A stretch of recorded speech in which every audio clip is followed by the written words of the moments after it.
प्राचीन काल में राजा हरिश्चंद्र अयोध्या में राज्य करते थे। वे सत्यवादी, धर्मनिष्ठ और न्यायप्रिय राजा थे। उनका जीवन केवल एक उद्देश्य से चलता था, सत्य के मार्ग से कभी न हटना।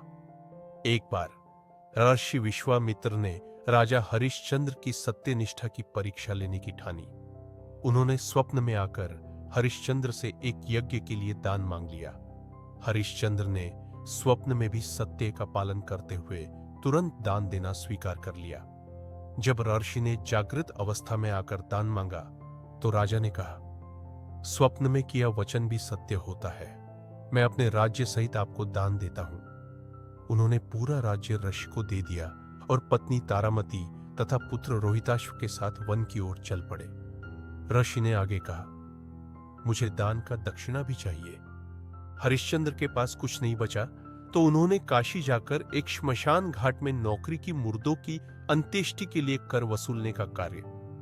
वहीं एक दिन उनकी पत्नी अपने मृत पुत्र को लेकर अंत्येष्टि के लिए आई। हरिश्चंद्र ने नियम के अनुसार श्मशान शुल्क मांगा। पत्नी ने कहा, मेरे पास कुछ नहीं है, केवल मेरी साड़ी का आधा भाग है। हरिश्चंद्र ने उसी आधे वस्त्र को स्वीकार कर नियम का पालन किया। भावुक होते हुए भी धर्म से विचलित नहीं हुए। अंततः देवताओं और ऋषियों ने उनकी परीक्षा पूरी होने पर प्रकट होकर कहा, हे हरिश्चंद्र, तुम सत्य और धर्म की परीक्षा में उत्तीर्ण हुए। तुम्हारा पुत्र जीवित है, तुम्हारा राज्य वापस मिलेगा।